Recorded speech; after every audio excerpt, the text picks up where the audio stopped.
What's up guys, welcome back to our YouTube channel. अगर आपको अमीर होना है तो इसका एक बहुत ही बढ़िया तरीका है कि आप लोगों को अमीर कर दो। अगर आप लोगों को अमीर कर पाते हो तो आप भी अमीर हो जाते हो ऑटोमेटिकली। और इसलिए मैं कहता हूँ कि इसलिए ज़्यादा से ज़्यादा लोग इस बात को हमेशा बोलते हैं यूट्यूब पे हर जगह कि सबसे बढ़िया तरीका लोगों को मतलब खुद अमीर होने का ये है कि आप लोगों को अमीर कर दो। और जब लोग अमीर होते हैं तो उसमें थोड़ा सा फ्रैक्शन ऑफ मनी आपको भी मिलता है, तो आप ऑटोमेटिकली अमीर होते चले जाते हैं। और इसी की वजह से आज मैं आपको एक नई कंपनी के बारे में बताना चाहता हूँ, विच इज शायद आपने सुनी हो नहीं सुनी हो, which is called Nuvama wealth management limited. अब ये जो वेल्थ मैनेजमेंट कंपनीज है ना, ये बहुत इंटरेस्टिंग है अभी रिसेंट के सिनेरियो में। क्योंकि अब आप देखो जिस तरीके से लोगों को म्यूचुअल फंड स्टॉक मार्केट की नॉलेज होती जा रही है और लोगों के अंदर क्रेज भर दिया गया फिर इन्फ्लुएंसर ने, हम जैसे लोगों ने, और आप बहुत सारे और लोगों को सुनते होंगे जो बहुत ज़्यादा स्टॉक मार्केट के बारे में हाइप क्रिएट करते रहते हैं, बात करते रहते हैं, because we are excited about it. तो उस वजह से बहुत ज़्यादा लोगों के बीच में ये बढ़ गई है इसके बारे में इन्फॉर्मेशन, और लोग इसमें बहुत ज़्यादा इंटरेस्टेड भी है। इसकी वजह से वो लोग हमेशा अच्छे बेटर काम कर सकते हैं। इसलिए फ्यूचर में आपको दिख सकता है कि आपको हो सकता है कि ऐसी कंपनीज जैसे कि नोवामा वेल्थ मैनेजमेंट या कोई भी म्यूचुअल फंड कंपनी जो म्यूचुअल फंड अपना लॉन्च कर रही है, या फिर wealth management company like Nippon India, मुझे एक अच्छा स्टॉक लगता है। तो जो भी कंपनीज बेसिकली वेल्थ मैनेज करती हैं आपके बिहाफ पे, मुझे लगता है they can create a lot of money. Because अब मुझे लगता है कि धीरे धीरे लोगों की नज़रों में वेल्थ मैनेजमेंट की तरफ अब उनका जो झुकाव है और उनका जो अटेंशन है वो बढ़ता जा रहा है। तो आज हम बात करने वाले नोवामा वेल्थ मैनेजमेंट कंपनी के बारे में। मुझे एक अच्छा स्टॉक लगता है, ये बहुत ही प्रोग्रेसिव और अग्रेसिव दिखता है। और इस बारे में समझेंगे कि करता क्या है। तो business of broking and trading in the equity securities, right. और also registered as an investment advisor and merchant banker with SEBI. अब इसको थोड़ा सा समझ लेते हैं हम इसको और ज्यादा, और फिर हम बताते हैं कि करता क्या है। It is registered with SEBI to carry on business of research analyst, investment advisor, merchant banking etcetera. और बेसिकली इनके जो ये क्या कहते हैं, जो ये टारगेट करते हैं वो उन लोगों को करते हैं जो बड़े बड़े एच एन आई, मतलब कि high net worth individuals. H N I का मतलब होता है हाई नेटवर्थ इंडिविजुअल्स, तो जिनके पास बहुत ज़्यादा पैसा है उनको ये केटर करते हैं कि आप हमें पैसा दो, हम आपके ब्याह पर पैसा इन्वेस्ट करेंगे और आपको पैसा कमवाएंगे। तो ये इनका मोटा मोटा काम है। ये जो कंपनी है is promoted by PAG which has invested 2356 crore रुपए for majority stakes in Nuvama Wealth, right. और आगे चलते हैं हम इसको। तो ये क्या करते क्या क्या है, इनके बिजनेस वर्टिकल्स क्या है, wealth management, asset management, capital market. ये तीन तरीके से ये काम करते हैं। एक बार क्लाइंट का एसेट्स इनके पास जो है, it is the second largest independent wealth management player with client assets as 3,45,000 crore का ये क्लाइंट का एसेट संभाल है। 3,45,000 करोड़ का ये पैसा संभाल है, क्लाइंट्स का पैसा संभाल है, विच इज बिग थिंग। और ये सेकंड लार्जेस्ट, मैं बड़ा ये हैरान हूँ, मुझे नहीं पता था, second largest independent wealth management player है भाई साहब, राइट। अब हम इसको एक बार समझते हैं, उसको देखते हैं कि कहानी इसके फाइनेंशियल्स क्या बताते हैं। हमें बताते हैं 25,000 करोड़ की कंपनी है, यानी कि एक मिड कैप की तरफ बढ़ती हुई कंपनी है। स्मॉल कैप है पर मिड कैप की तरफ बढ़ती हुई है, क्योंकि 10,000 करोड़ से नीचे मुझे कंपनियां सही लगती है। पर ये 25,000 करोड़ हो गई तो थोड़ी सी ऊपर भागती हुई दिखाई दे रही है, थोड़ी सी कंपनी बड़ी होती हुई दिखाई दे रही है। पर क्या ये अग्रेसिव है, उससे समझ में आएगा। इसका आरओसी, आरओई, और एक और चीज सबसे आखिरी में बताने वाला हूँ, promoter holding, which is telling a very interesting signal about this stock. वो हम आपसे बात करेंगे आखिरी में। तो करंट प्राइस है 6,995, 900 6959, मुझे हिंदी में फॉलो होती है, 6959 रुपीज का प्राइस है। स्टॉक का price to 1/24, book value 970, R O C E 20% और आर ओ ई है 30%। अब आर ओ सी जो है वो 20% है, आर ओ ई रिटर्न और इक्विटी जो है वो बहुत बढ़िया 30% का, राइट। फेस वैल्यू भी इसकी 10 है, विच इज गुड।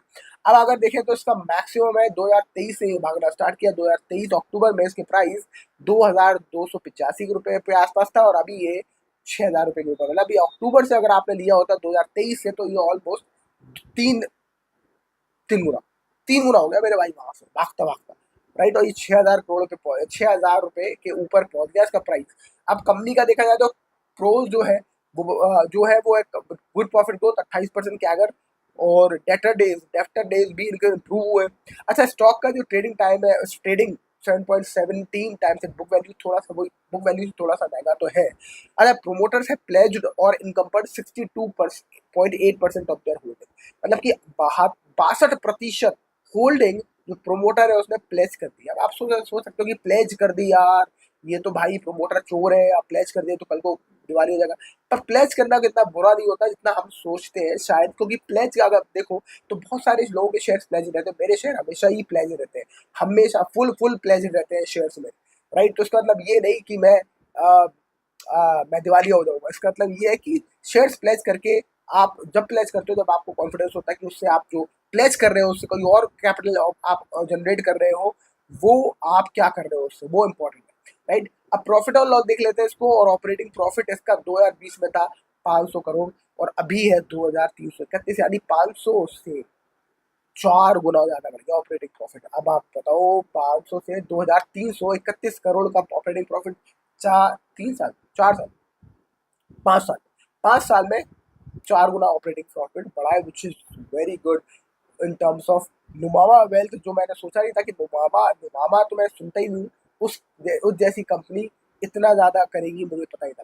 आज कैश फ्लो अगर देखा जाए तो उसका कैश फ्लो लगातार माइनस में है, यानी कि पहले -500 2020 में और मार्च 2025 में -331। तो देखा जाए तो पहले इनके जो कैश फ्लो थे वो नेगेटिव में थे लगातार, तो वो नहीं है अभी। एक मिनट, और जो जो इसके कैश फ्लो थे वो लगातार नेगेटिव में थे। 2020 में -500 करोड़, 2021 में -1008 करोड़, और तो माइनस में इनका जो वो था कैश फ्लो बढ़ता जा रहा था, पर 2025 में अब इनका कैश फ्लो कम हुआ है, माइनस कम हुआ है, यानी -331 करोड़, मतलब कि अब शायद अगले साल आप इसको पॉजिटिव कैश फ्लो में देख पाओगे, राइट। पर इनका नेट जो कैश फ्लो है वो पॉजिटिव है, मतलब कैश फ्लो जो ऑपरेटिंग एक्टिविटी से है वो नेगेटिव है, पर नेट कैश फ्लो, क्योंकि कैश फ्लो भी बहुत अलग अलग चीज होता है। कैश फ्लो ऑपरेटिंग एक्टिविटी अलग होती है, इन्वेस्टिंग एक्टिविटी होती है, फाइनेंसिंग एक्टिविटी अलग होती है। तो देखो फाइनेंसिंग एक्टिविटी से लगातार कैश फ्लो पॉजिटिव बना रहे हैं, तो उसकी वजह से net cash flow 164 positive crore पे है, मतलब कि जो फाइनेंसिंग का ये काम कर रहे हैं वो इसमें सॉलिड है भाई, उसकी वजह से ये अपना नेट कैश फ्लो पॉजिटिव बना रहे हैं, 164 करोड़ पे अभी खड़े हुए हैं।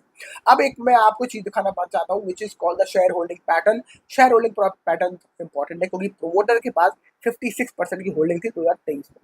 2 साल में इन्होंने 2% की होल्डिंग अपनी कम कर दी, मतलब कि 54% होल्डिंग आ गई।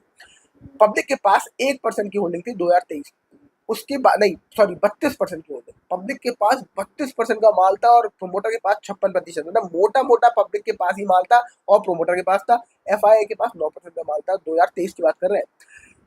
अब आगे देखो 2025 में क्या हो रहा है कि 54% तो प्रोमोटर के पास है, जितनी पब्लिक के जितनी उनके पास थी पहले 56, अब हो गया 54, 2% की होल्डिंग कम हो गई प्रोमोटर की।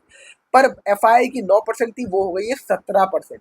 एफआई की होल्डिंग ऑलमोस्ट डबल डबल ही हो गई ऑलमोस्ट, राइट। और डीआई की होल्डिंग 0.79% थी 2023, डीआई की होल्डिंग बन गई है 6%, तो डीआई की भी होल्डिंग बढ़ गई।